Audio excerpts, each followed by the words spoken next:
Alright guys, you're going to hear probably a couple of, like, a little bit of a vibration. Please excuse me, it's my phone. I haven't really been using this phone. I'm going to see if you guys can hear me, because there's really no one here right now at the moment to really, to notify me if it's working or not. So we're going to have to wait just a couple of seconds.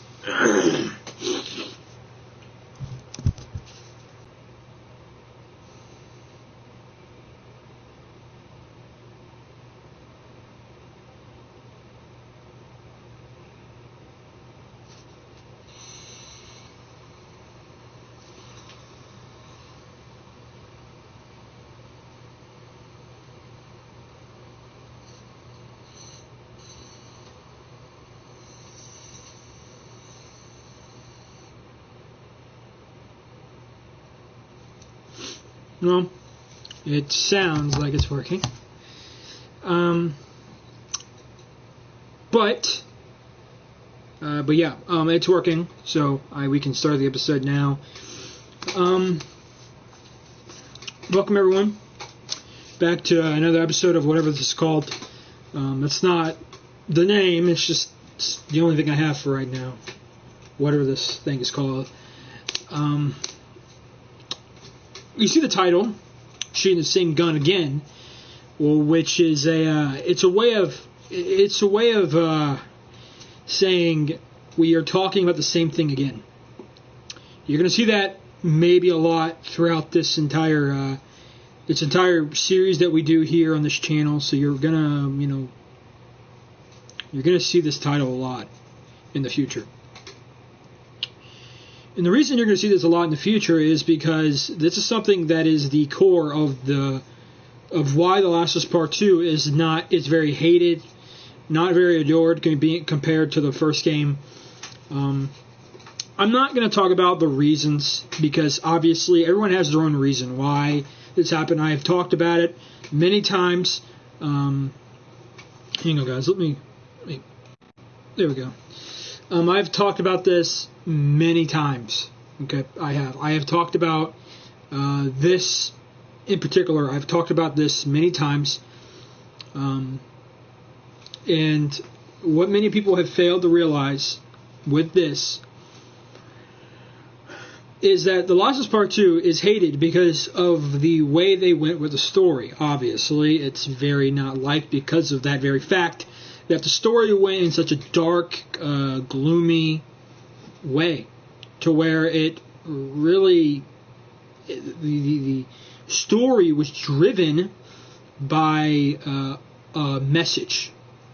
Instead of letting the story unfold as you write it, they actually just had a message and they literally narrated the entire thing according to the message. And just made it just dark and very bleak, to where you've watched one of your favorite characters die brutally, and then second, you're watching the other character just destroy themselves, mentally, psychologically, spiritually. They're just being completely destroyed, because the girl in the first game is completely different from the girl in the second game. The second game, she's a lot more darker. She doesn't have much of humanity left. She doesn't really have any good left in her. And the only good that really came out from her was when she spared Abby at the end of the game. Okay, so The Last of Us Part 2 is it's very hated because of that, and being passionate about it. I went back and I watched some of the trailers, just for nostalgia reasons. And the very first trailer, reveal trailer, there was a poster to where we're in the room where Ellie was sitting on the bed. And it's actually a Greek story. It's a Greek story. And if anyone's ever read Greek literature, you're going to realize their theme is dark. Compared to The Last of Us Part 2, this Greek literature is just, it's a Marvel movie. It's dark, okay? If you think The Last of Us Part 2 is dark, go read some Greek literature and then see how dark that is. Then you're just going to be glad, like, wow, I'm glad they didn't go that far, because sometimes everyone dies. It's just really dark and bleak and all that. And I didn't realize that for all these years. I never realized that, and I'm really upset that I didn't realize that, because that would have helped us understand the story more if I knew what that meant. Because it kind of dawned upon me a couple of weeks ago when I was just sitting down and I was just talking to I think it was my stepdaddy. I think I was talking to him, and we were talking about Greek literature, Greek movies and stories, and how dark they were. And almost like every single type of Greek media entertainment, it ends with the main character dying, or main characters dying, like Spartacus. Spartacus, I would never really recommend that for anyone, because of the sexual content, and it's just filled with it, and I wouldn't really tell people to go watch that. But just to give you kind of what happened at the end was that Spartacus and a lot of the main characters died. Spartacus has been leading the entire series for 3 years. The first season, actually, the main character died of cancer, and so I think chapter of season 3 and season 4 were completely two different. It was a completely different actor for Spartacus. But to the point, Spartacus was a very dark, very, very dark story afterwards, because you have this Thracian, and he helps the Romans defeat a certain faction that they've been having a hard time beating. And so after they beat him, Gaius, who is the Roman, I think he's like what is he? I don't think he's the pilot, but he's in some type of authority in Rome. Well, he captures Spartacus and then sells his wife into slavery. And so he's sold into the house of Batiatus, which is it's the house of a certain Gentile who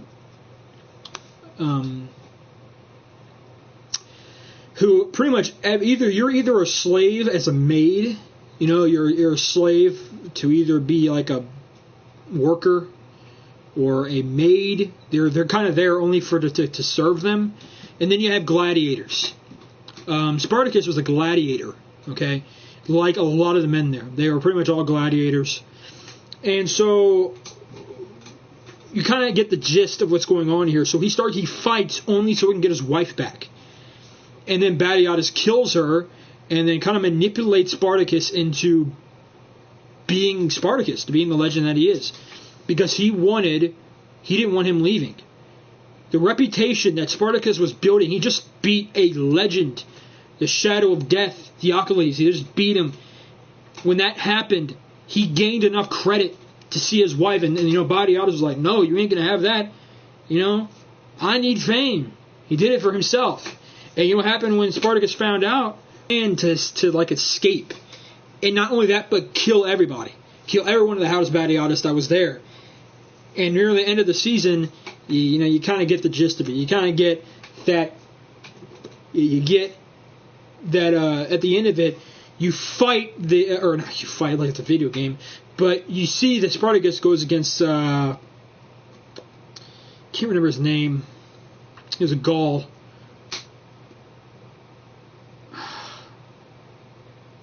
Can't remember his name, guys. I can't remember his name. But you fight up against him, and he fell in love with one of those slave mates. And after the wife of Batiatus, she found out, that that he was having a sexual relationship and a romantic one with that girl. She sold her to someone else.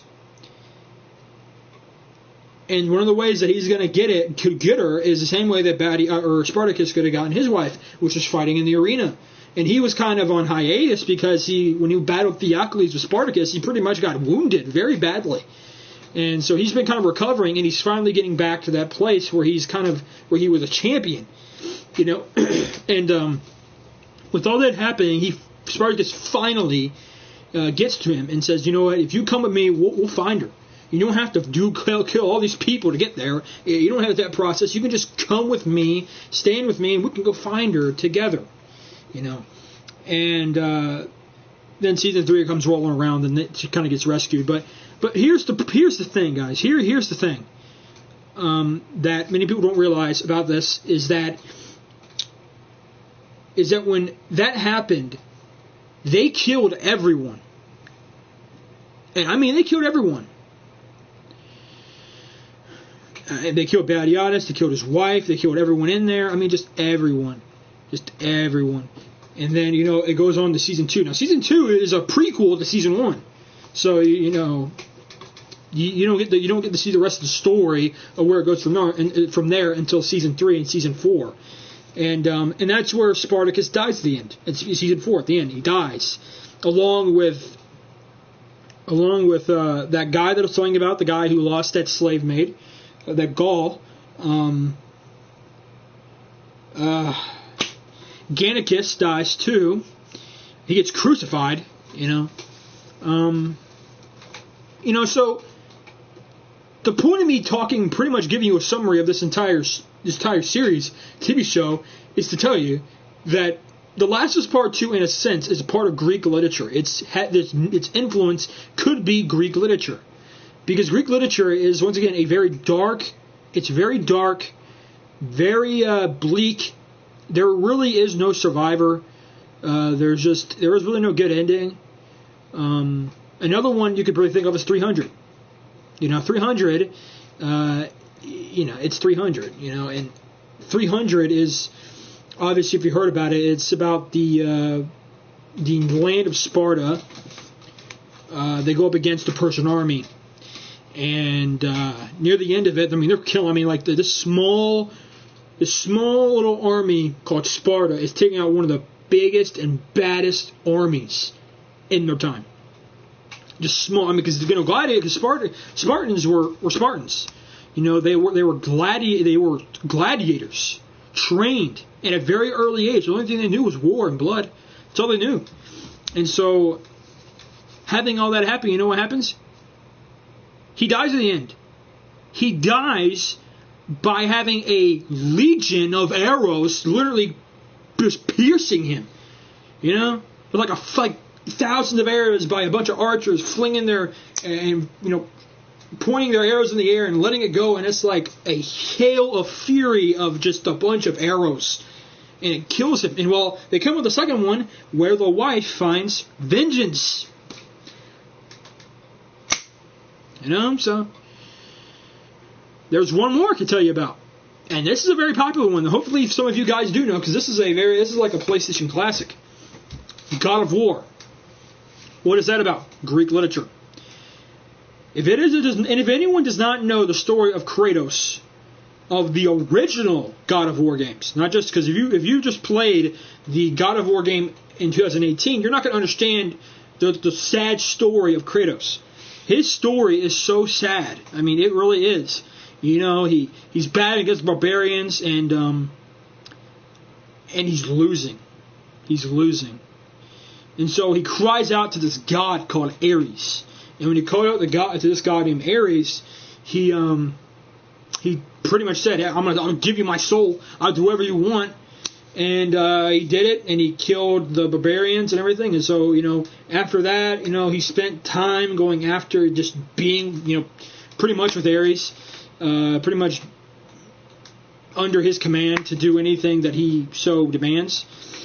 And one time, there comes a time where Ares actually tricks Kratos into killing his daughter and wife. And the reason that he has the white, pale skin is because the ashes of his daughter and his wife became his skin. Very personal, very, very personal. And so after that, I'd have to go back and read the entire series myself, but after that happens, a lot of things happen to him over the time. Maybe I'm going to go out of order, maybe out of chronological order. Maybe I'm not going to do this in order. But he goes to hell. He comes back, and all this stuff. He kills Zeus. He kills Ares. He kills all these gods in vengeance. And once again, I have to go back because there was a lot of games that came out with that game. I need to go back and play them. I need to go back and play them. But yeah, that's kind of how it was with Kratos. And that's kind of how it is with Last of Us Part 2. It's a very dark game because it has two elements in it. One, it has this idea of vengeance. Revenge in Greek literature always ends the same. It never really ends good. It ends with you losing a lot, and if not dying. And that's kind of the most realistic take on vengeance, because you don't see vengeance as this thing where it takes a part of you, that there is something that goes away, that you don't get back. You instead of letting it go and letting go of this, this vengeance, you hold on to the vengeance, and you hold on to it so much that it eats you up inside. And very ironically, this game is all about hate, yet it influences and it gives so much. It receives so much hate, yet it talks about hate. It's very interesting. It's very ironic that something that is literally based upon hate and vengeance actually influences and gives this reactant to people who have the exact same thing as the setting is. Hate. Which is very interesting to me. That's always been interesting to me to see that happen. And so this is what's kind of going on that many people don't really realize about The Last of Us Part 2. And hopefully people will get this soon, because this game is a good game, but only if you look at it through the lenses of how you love story. Okay? There's many ways to make a story. There's many ways to write one. And one of the ways that The Last of Us Part 1 wrote it was way different than Part 2, because that was their intention. And vice versa for Part 2. They're saying that the way that they wanted this game to be is the way that it is. They didn't create it and go like, oh man, we accidentally made it that way. They actually put that together. You know what I mean? So it's very, we have to understand that it matters how it is. So when people ask me, do you think The Last of Us Part 2 is good? I say yes. But you have to understand in whose perspective are you looking at it from. Because the thing about entertainment, it's never necessarily bad or good. It's only bad or good in someone's perspective, on how they like a story. And so that's why when people tell me that, and they're like, man, I didn't really like Last of Us Part 2. Okay. And that's it. That's the end of the story. There is nothing else, because you don't like it. And a piece of work like that, it's not going to be liked by everyone. It's a lot darker than what a lot of people can deal with. And they just don't like dark stories. Some people simply just do not like dark stories. Because if you have a dark story, you're going to have a dark ending. And with Last of Us Part 2, it's a dark beginning and a dark ending. It's dark throughout the entire game. And it's just how the game is. They came up with this. Do I love it? Yes, I love it. Of course I love it. It's The Last of Us Part 2. It's The Last of Us Part freaking 2. Okay, I can't really hate it because I don't want to come to the end of this game and reach the conclusion that I've wasted my time for years. For about 4 years, I've wasted my time with this. I will not ever. I'm not okay with that, and no one watching this should be. You should not be okay to be so passionate about something and wanting to have something and then be completely disappointed by it and reach the conclusion, I wasted my time. If that's you, man, don't be content with that, all right? Don't do that. Just find a way to love this game. One of the ways that I do it is that I just played Abby for a couple of weeks. That's what I did. I played Abby's character, and I fell in love with her character. And now, when I play as her, when I see her in the game, I'm not gonna say hate. Not much. I never really. I never really hated her. It's just that she was a beacon of so much pain. She was a monument of what happened to Joel in this game. And it really hurt me. I would look at her and I would see Joel just with his head bashed in, okay? It was very hard for me to look at her and not see that. Now I can see a girl who lost her father and she wanted revenge. And not only that, but when she found her revenge, she was unsatisfied with it so much that she went to help 2 children who were in an opposite faction that she was waging war against. Even Mel called her that you were Isaac's favorite scar killer. I mean, she didn't like them, and yet she was helping them. Even when she was helping them when she was like being strung up and they had to fight off a bunch of stalkers and clickers. You know what happened? She said, "Why am I doing this? Why am I doing this? Why am I helping these two Seraphites?" Okay?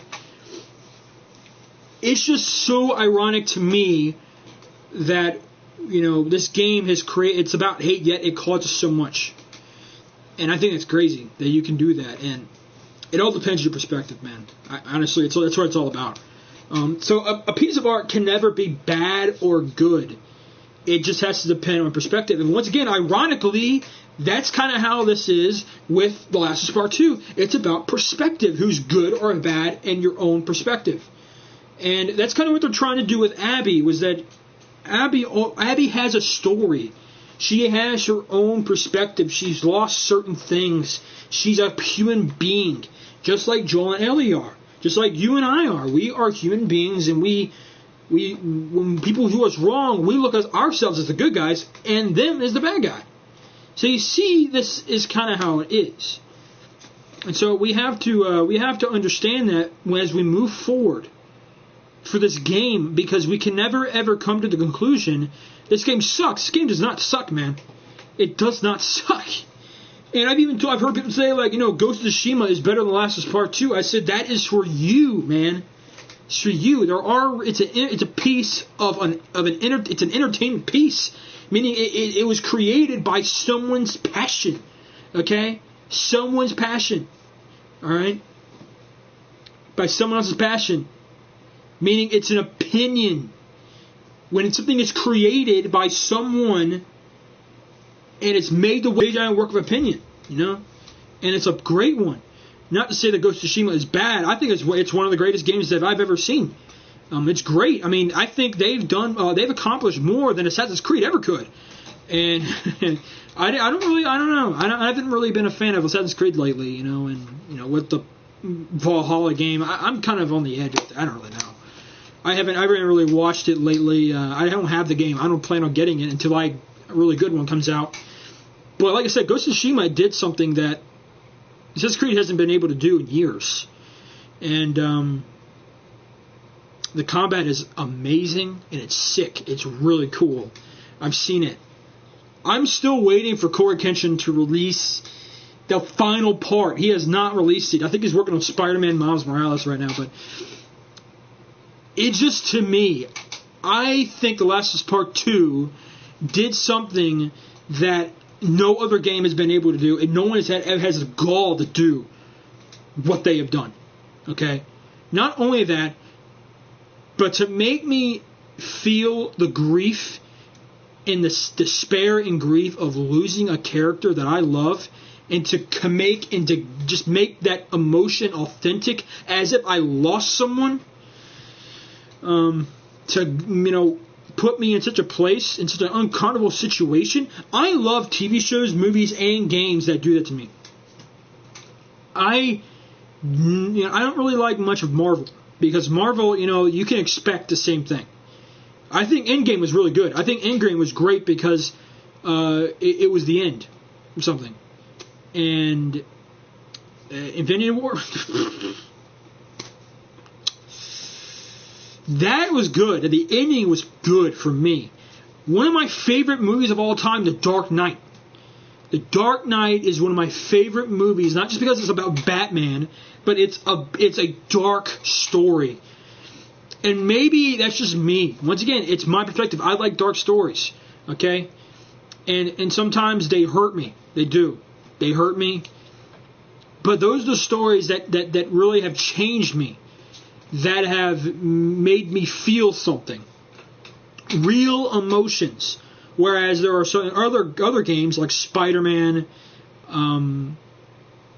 Marvel, Avengers, stuff like that. Around that type of realm where you have, such a very straightforward, lighthearted hero movie where you can expect what's going to happen. You don't really would see much of hardship, or where they will go down a dark path, or they'll go through real things that we face too. That's why I like The Last of Us Part 2, because it's real. It's true, And I think people hate that I'm not going to say that. But I think one of the things that they just hate about it is that it's dark, man. It's just dark. It's so dark. And I don't think Neil Druckmann has really ever produced a game that is dark as The Last of Us Part 2 has. And if he ever does, I would like to see it.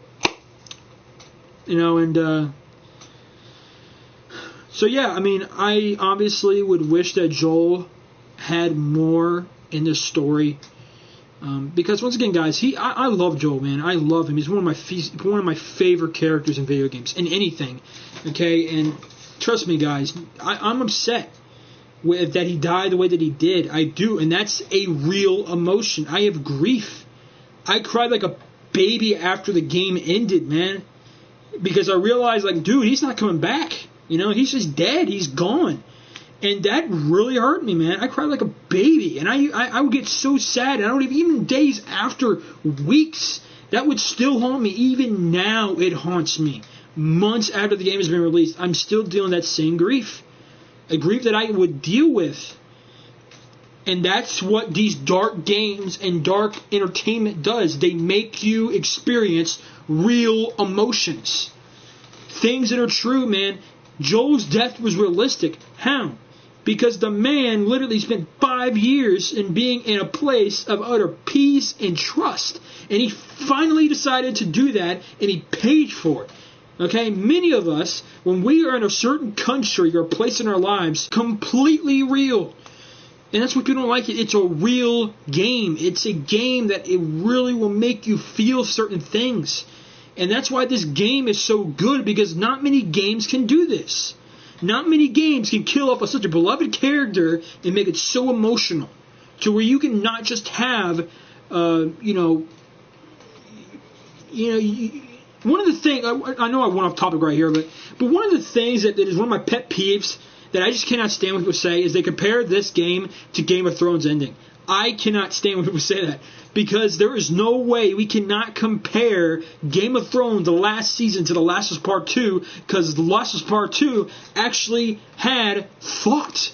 Okay? They thought about it. They knew about it. It was just, they knew all about it. And you cannot do that with Game of Thrones. Game of Thrones, the last season, it was just like, even developers, even the producers were like, man, we just got to get this over with. We've been doing this for years. We want to get it over with. And they do, and they did it that way. Can't do that for Last of Us Part 2. Too much symmetry with the first and second game. Too much.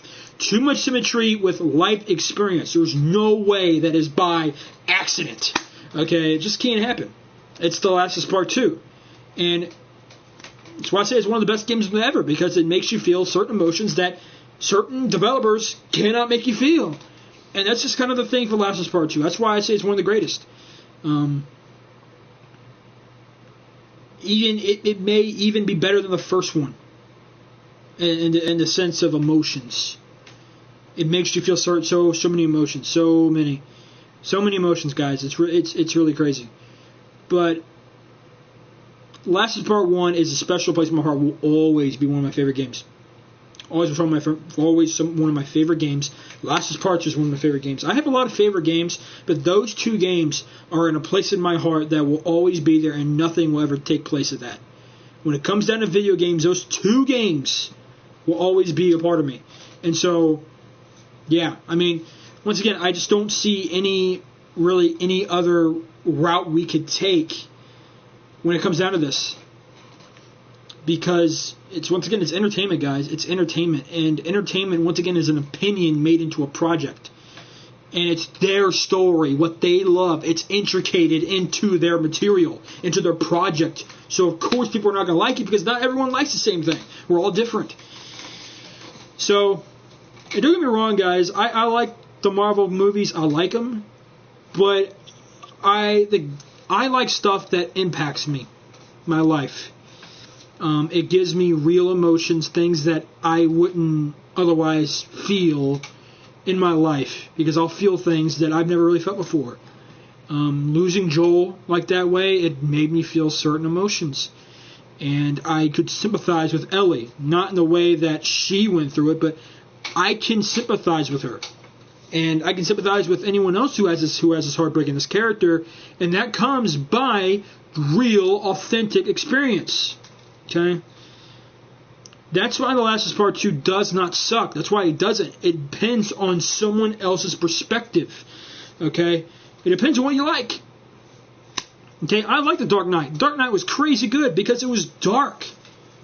Batman was like at the lowest point in his entire, well, not to say lowest, but he really met like this extreme challenge with his morality. Like he didn't even know how to deal with the Joker. He had no idea how to deal with him. And the only way that he could possibly deal with the Joker was to pass that line that he would not cross. And even when he was interrogating the Joker, and that great scene, one of the most legendary scenes in all of cinema, even Joker told him, "You're going to break it tonight. I'm going to make you break that one rule." The Batman looked at him and says, "I'm considering it." Like, oh crap. Holy crap, this guy really is considering and killing him. That's how you're going to stop Joker, is if you kill him. And obviously he doesn't do that. But even after that, Harvey gets his face burnt off. It comes Two-Face. And you know what happens after that? Pretty sure you guys heard about it. Joker twists his mind. He manipulates him into thinking that he's just an agent of chaos. Or he's just a dog chasing a car, And he's just a dog. He's nothing else. To manipulate him further, he screwed around with his head about Rachel. And he told him, hey, I didn't pull the trigger. I didn't do that. I didn't set it ablaze, did I? No, I didn't put them in there. It was actually a cop from Gordon's precinct. I think it was Montoya, I think her name was. But once again, here is the fact here that it was a dark piece, even where the point where the movie ended. Harvey gets killed because Batman saves Gordon's son. And when that happens, Batman realizes that Harvey kind of was the face of Gotham. He was like the only hope. Their hope that had a face. Because Batman was a hope, but it was a very dark one. Mysterious one. Where they didn't have a face. They just, they just had a mask. And it didn't really have much. So... And to protect Gotham, to make sure the Joker didn't win, it was Batman's idea. He took the blame of Gordon's death. Or not Gordon, excuse me, Harvey Dent's death. And now, after that, people hated him. People hated Batman. In Gotham, they hated him because, in their minds, he killed the face of Gotham. He killed him. They need to remember the DA, the district attorney, before he had his face charred. Dark story, dark ending. It was great. It was a great movie, and that's what made it really good. Many people didn't like it because it was dark. I liked it because it was dark. Now it's a different perspective. Excuse me. Different perspective. Meaning I have a different opinion because I love that story. I loved it, and I love The Last of Us Part 2. I couldn't have asked it to be better because if they didn't create it the way they want to create it, it wouldn't be The Last of Us Part 2. If Neil Druckmann did not direct it the way that it was supposed to be directed, the way that he wanted to, it wouldn't be The Last of Us Part 2 because the same guy who directed Part 2 directed Part 1. And it just wouldn't be the same. So, but anyways, guys, I hope you guys enjoyed our little conversation together, our discussion. It's a great discussion, and honestly, when I get into discussions like this, I get kind of passionate about it because this is a game that I love, and I need to defend it, and I need to defend Neil Druckmann because he's a human being, guys. I mean, some of the things that I hear about him, people say, honestly, I'm like, man, there's no need to do that, but. People can say whatever they want, but there likely will almost always be consequences for doing so. Just always is.